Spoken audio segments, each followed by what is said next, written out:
ये जो अभी हमने 16 महीने की हुकूमत देखी, 13 जमातों की हुकूमत, एक मखलूत हुकूमत कह लें, ये एक ऐसा तजर्बा कह लें, एक्सपीरियंस कह लें, किस तरह का एक्सपीरियंस आपको लगता है कि अगर आगे जाके मखलूत हुकूमत बनती है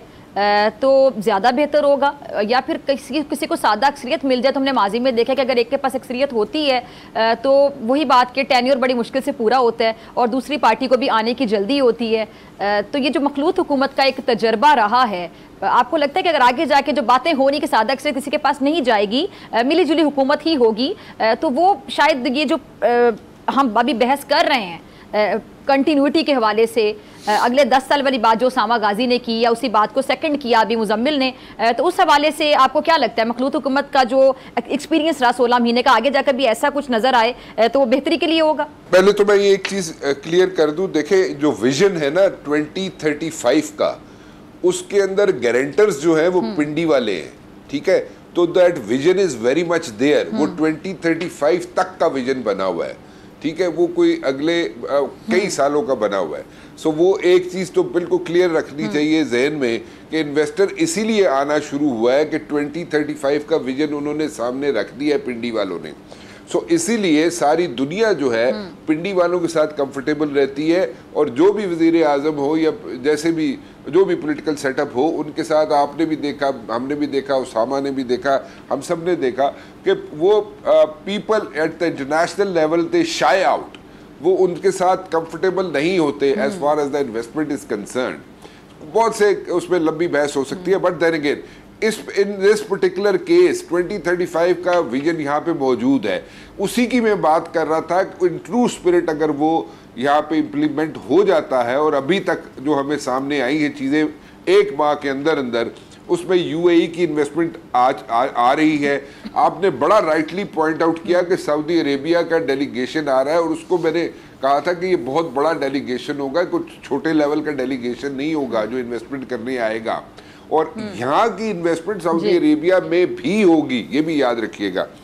अच्छा, अब ये बात आगे जरा थोड़ा सा चलते हैं, जो आप सवाल कर रही हैं कि मखलूत हुकूमत, देखिए होना यही है, बनना इसी तरह ही है काम कि जो भी आएगा उसके पास एब्सोल्यूट मेजॉरिटी नहीं होगी। पहली तो बात यह है कि इलेक्शन जो है, मेरी नज़र में मुझे जो समझ आती है, वो इलेक्शन जो है होंगे जाके जब इंडिया में इलेक्शंस ख़त्म हो जाएंगे अगले साल फर्स्ट क्वार्टर में तकरीबन, तो फिर उसके बाद पाकिस्तान में इलेक्शंस के बारे में सोचा जाएगा। This is my take, this is my, ये मैं समझता हूँ कि ऐसे होगा। इंडिया में इलेक्शन से पहले हमारे मुल्क में इलेक्शन, पाकिस्तान में इलेक्शन नहीं होते हुए मुझे नहीं नजर आते, नंबर 1। नंबर 2, जो वजीर आजम होंगे, जो भी हुकूमत बनती है और जैसे भी बनती है, क्योंकि मैंने कहा कि एब्सोल्यूट मेजॉरिटी 2/3 मेजॉरिटी किसी के पास नहीं होगी, इसी तरह बनेगी हुकूमतें। मुझे जो भी वजीर आजम आएगा उसका टेन्योर पूरा होता हुआ मुझे नजर नहीं आता, और मुझे लगता ये है कि अगले 5 साल जब भी इलेक्शंस होते हैं, उससे आगे जो 5 साल होंगे उसमें एक वजीर आजम नहीं होगा,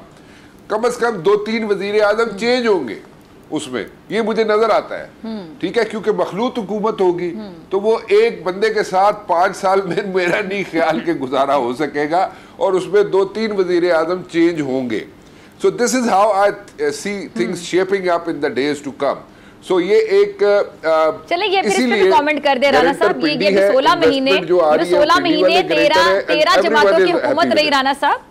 अब ये 16 महीने 13 जमातों की हुकूमत रही, तो थोड़ी सी फिर तारीफ शहबाज शरीफ साहब की बनती है कि इतनी जमातें, और उन्होंने शहबाज शरीफ साहब ने बड़े अच्छे तरीके से लीड किया इन सबको। आप डॉक्टर साहब आप ही कर लें उनकी तारीफें, मेरे से तो मुश्किल हो जाएगा, मैं इतना झूठ नहीं बोल सकूंगा, मेरे लिए मुश्किल हो जाएगा। आप खुद तारीफें कर दें या किसी और को कह दें वो कर ले, मेरे लिए तो बहुत मुश्किल हो जाएगा। तारीख का अमीर,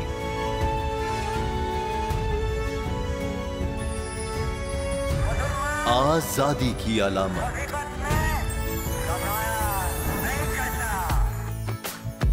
हुस्न का आईनादार, फिक्रो नजरिए की अक्कास, सरफराजी का गवाह, यानी हम सबका निगहबान पाकिस्तान।